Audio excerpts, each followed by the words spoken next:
Roar, WildCats! Roar! Roar! Hey everybody, welcome to the channel of Lazy Brown Productions. My name is D. Wesley and I will be coming to you today with what we call a Tubi adventure. That's pretty much where we go over a Tubi TV show and we review it and see how it is. Today we'll be going down that Tubi hole and going for WildCats. So today's episode of WildCats is episode 7, called Soul of a Giant. And pretty much it looks like it starts off where we're going to be talking about Maul's backstory. He's getting center focus of it, all of it.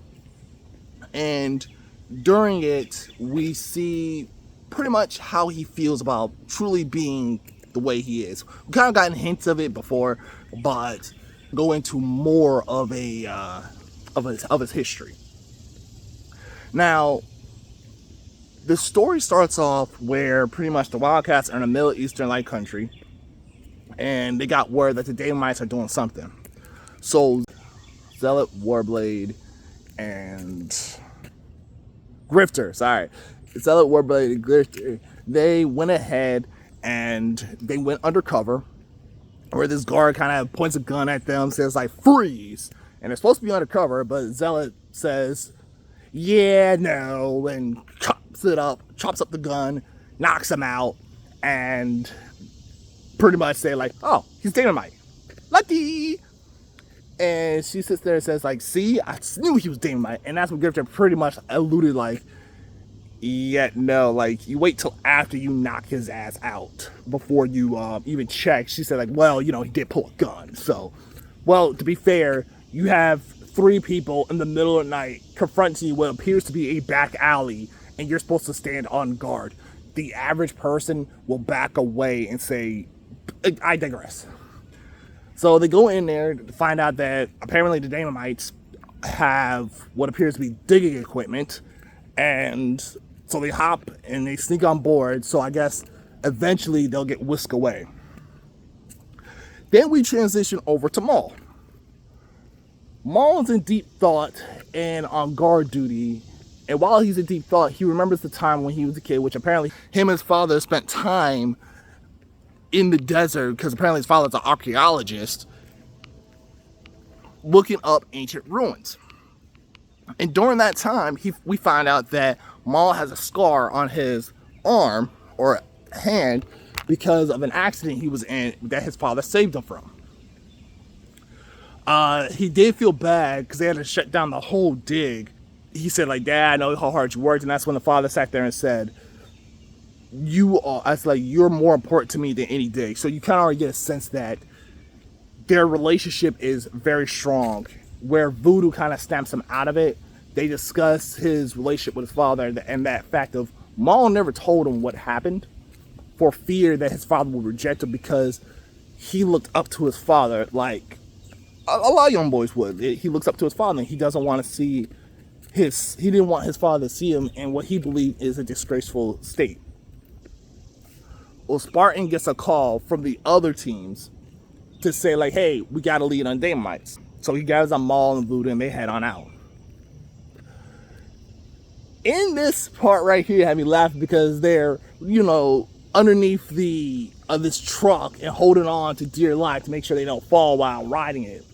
And while they're doing it, Grifter has to sneeze. And Zealot's just like, boy, you better not do that. You better not. He goes like, okay. And then that's when Warblade, man, it's hard to remember these guys' names.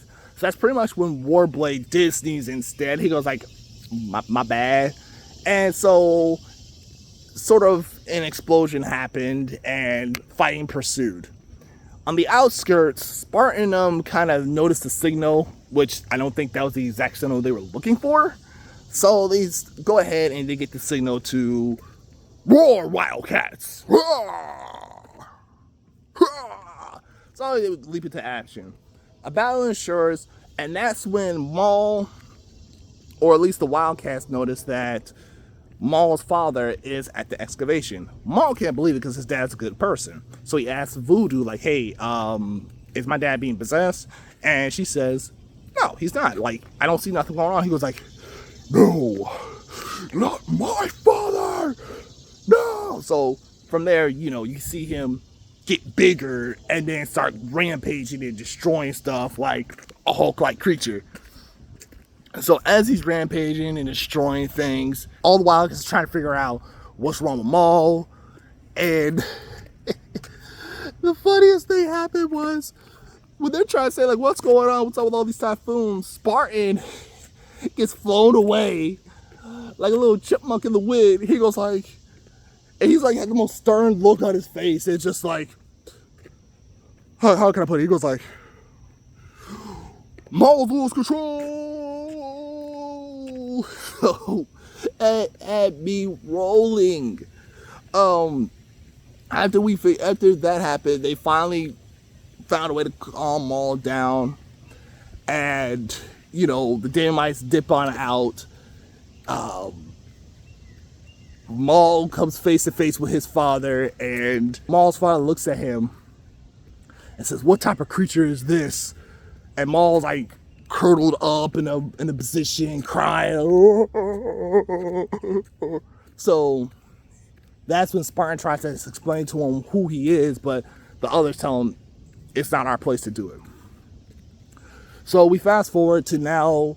Spartan pretty much explains to the archaeologist, who is Maul's father, that, or they call him Professor. They say to him that, hey, listen, do you know what you're researching? Do you know what you're doing? Do you know who these people? The professor pretty much says, I don't care about none of that. All I care about is my work. I don't care who's funding me. I don't care about none of that stuff. That's all I care about right now is my work.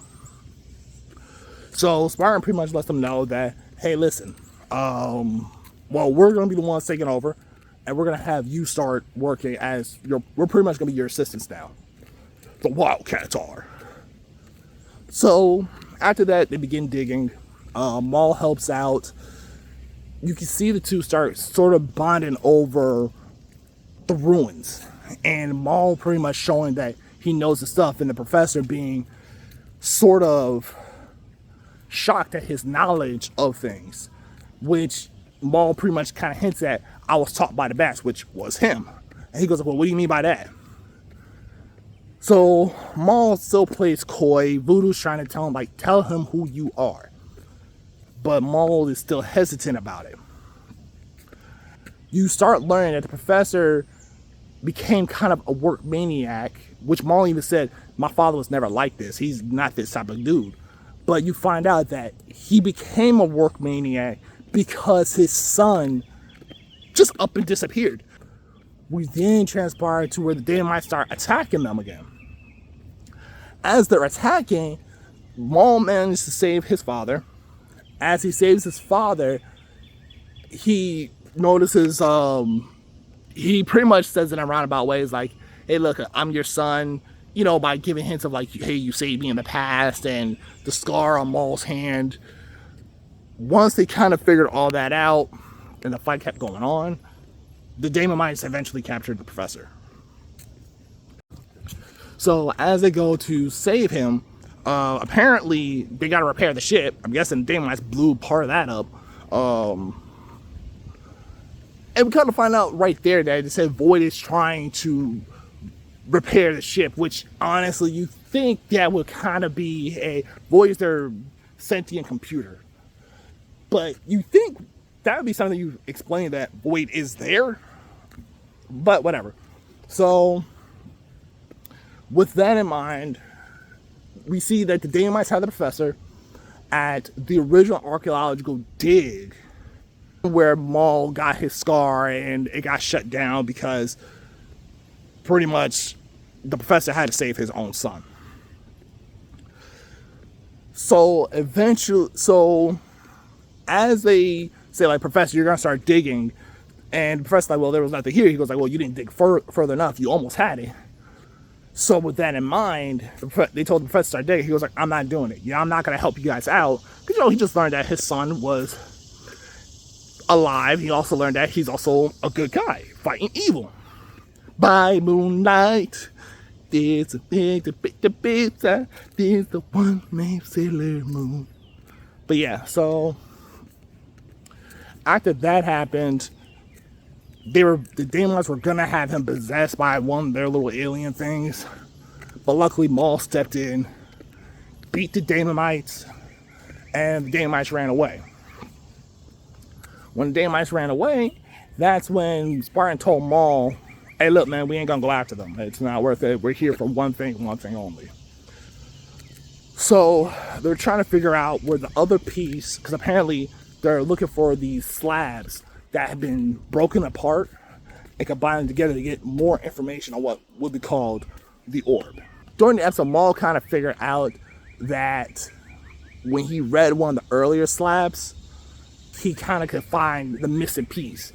And he knew it because the missing piece had fell into the hole or into the crash site of where he was going to fall into as a child. So he goes in there, he grows big,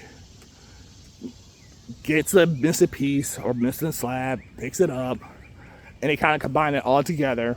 And it says like a little riddle, or not even a little riddle. It says, it kind of gives hints of what's going to need to happen. So you get this little code that comes that they say they get this little code. When it gets this code and they read it out loud, you kind of see Void in the background. I'm like, where the fuck did Void come from? Like, what the fuck? But anyway, so the message is pretty much the one who can see evil, which in my opinion, the moment I heard that, this is the reason why I can remember this part. The one who can see evil. Oh, okay, so clearly you're talking about voodoo. They kind of find out that it's some type of ancient civilization that you'll find the orb. So with that, they kind of get an idea, but not before the Daymites shoot.